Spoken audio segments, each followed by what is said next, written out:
Guverineri wa gisirikare w'intara ya Ituri muri Repubulika Iharanira Demokarasi ya Kongo yatangaje ko ubwe yakoze byose kugira ngo Thomas Lubanga ukuriye umutwe w'inyeshamba za CRP afatwe kuko kuri we Sekibi ni mwiza kurusha Lubanga. Kwa kabiri mu mvugo ikakaye kandi iha ubutumwa Lubanga ubwe, Guverineri Lieutenant General Johnny Luboya Nkashama ari mu mujyi wa Bunia yatangaje ko aho Lubanga azihisha hose bazamufata.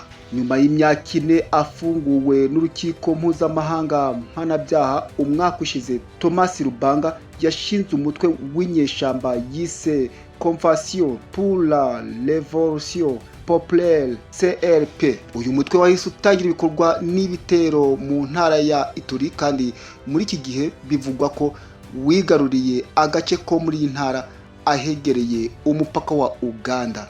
Mu mujyi wa Bunia, umurwa mukuru wa Ituri, mu muhango wo kwerekana abafashwe bakekwaho ibyaha birimo kwica umunyamakuru wa radio televiziyo y'igihugu biheruka kuvugwa cyane muri uyu mujyi, niho Guverineri Luboya yatangiye gutumwa kuri Lubanga ati: Thomas wapfuye cyangwa uri muzima, nakoze byose kugira ngo ufatwe, ntabwo uzabaho mu mahoro, byose narabikoze ngo ufatwe wowe Thomas. Yongeyeho ati: niyo wajya kwihisha hehe tuzaza tugufate, kuko ubabaza abantu kuva mu 1999 kugeza uyu munsi abana ntibajya ku ishuri.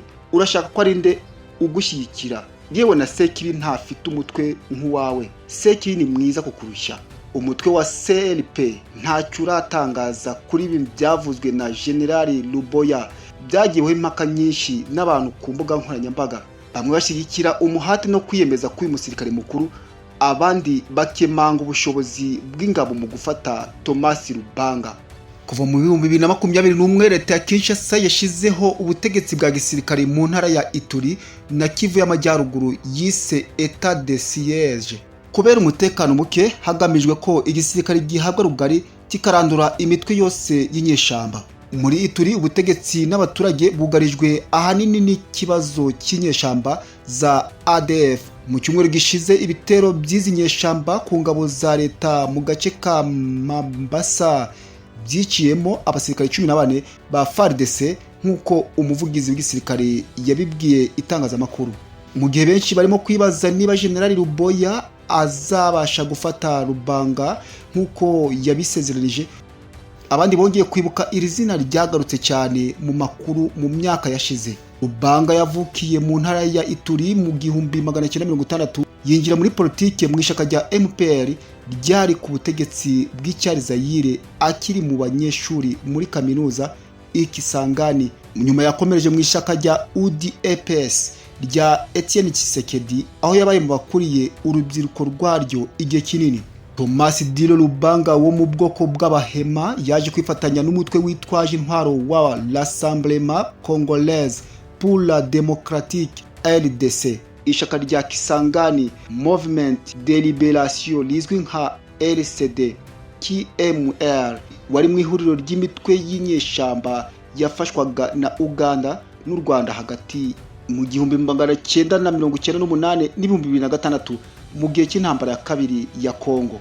Nyuma Lubanga yagiye mu mutwe wa MLS wa General Pierre Bemba wafashwaga na Uganda mbere yo kugaruka muri RCD akanagirwa ushinzwe ingabo, ariko mu 2001 yahise ashinga umutwe we Union de Patriotes du Congo. Uyu mutwe wa Thomas Lubanga wari ufatanyije na Bosco Ntaganda n'abandi nka General Jacques Ichaligonza washinjwe ubwicanyi bukomeye mu makimbirane hagati y'abahema n'abalendo mu ntara ya Ituri. Thomas Lubanga yaje gufatwa n'ingabo za MONUSCO mu 2005, yoherezwa i Kinshasa aho yabanje kurindirwa muri hoteli zikomeye, ariko nyuma y'amezi make ajyanwa muri gereza ya Kinshasa. Mu 2006 Thomas Lubanga yagaragaye arira ubwo yaragiye kurizwa indege y'ingabo z'Ubufaransa imujyanyira he mu Buholandi ku rukiko mpuzamahanga mpanabyaha, aho yabaye umuntu wa mbere ufunzwe akanaburanishwa narwo. Thomas Lubanga yaburanye ahakana ibyaha yaregwaga, ariko urwo rukiko rwamuhamije kwinjiza abana mu gisirikare no kubohereza mu ntambara mu rubanza rwamaze imyaka irenga 4. Mu bihumbi 2012 Lubanga yakatiwe gufungwa imyaka 14. Imyaka ya mbere y'igifungo yayimaze muri gereza ya Lahe. Mu bihumbi 2015 agarurwa muri Kongo gufungirwa muri gereza ya Makala i Kinshasa. Amakuru avuga ko ari muri gereza i Kinshasa Lubanga yongeye kubaka umubano n'abantu bakoranye nawe hambere mu gihe yiteguraga gusohoka muri gereza. Nyuma yo gusohoka muri gereza yabaye hagati y'imijyi ya Kinshasa na Bunia mu ntara ya Ituri, aho asanzwe afite ijambo n'abayoboke benshi cyane abo mu bwoko bwe. Atangira politiki bushya avuga ko agamije amahoro n'iterambere. Mu mpera za 2021 Perezida Felix Tshisekedi yashizeho itsinda ryiswe Task Force Amahoro, ubwiyunge no kubaka Ituri, yari igamije ahanini gufasha imitwe yitwaje intwaro muri Ituri kuzishyira hasi. Tshisekedi yagize Thomas Lubanga umukuru w'iryo tsinda.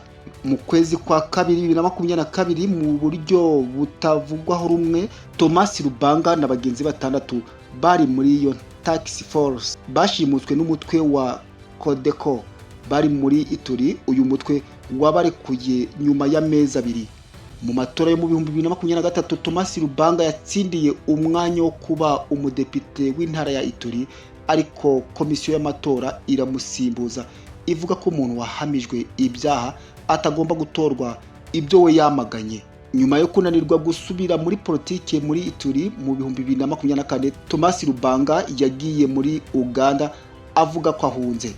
Muri Gashyantare uyu mwaka umuvugizi w'igisirikare cya Kongo mu ntara ya Ituri yatangaje ko Thomas Lubanga n'abafatanyije nawe bashinze umutwe w'inyeshamba bari muri Uganda, kandi ko bafatanije n'uwa M23 bagamije guhungabanya intara ya Ituri. Gusa Clarisse Kakani wungirije Thomas Lubanga mu kwezi gushize avugira i Kampala yabwiye Radio Okapi ko umutwe wabo wa Convention pour la Libération Populaire CLP udakorana na M23. Uyu mutwe wa Thomas Lubanga ufite ishami rya gisirikare ryitwa Force pour la Révolution Populaire, bivugwa ko utaratangira ibikorwa bya gisirikare muri DRC Congo. Abasesenguzi bavuga ko uyu mutwe ushobora kuba ikibazo ku mutekano mu ntara ya Ituri, kuko Thomas Lubanga ari umuntu ufite amaboko n'abantu benshi bakoranye nawe barimo abakomeye ubu muri politike n'igisirikare cya Congo. Uburasirazuba bwa Congo busanzwe bushegeshwe n'imitwe yitwaje intwaro. ONU ivuga ko irenga 100. Ukomeye muri iyo ni M23 ugenzura ibice bitandukanye mu ntara ya Kivu y'Amajyaruguru na Kivu y'Amajyepfo. Amakuru bwite ku muryango wa Thomas Lubanga yo mu myaka irenga 10 ishize nuko yari umugabo ufite umugore n'abana 7. Ubutegetsi bwa gisirikare ubu bwashimangiye ko Lubanga agiye kongera gufungwa. Kwa kabiri General Rubona Nkashama yagize ati, ndakora ku buryo ndota buri munsi, ndabarahiye azapfa. Amakuru yacu nato yasoreje. Mwakoze kudukurikira. Imana ikomeze barinde.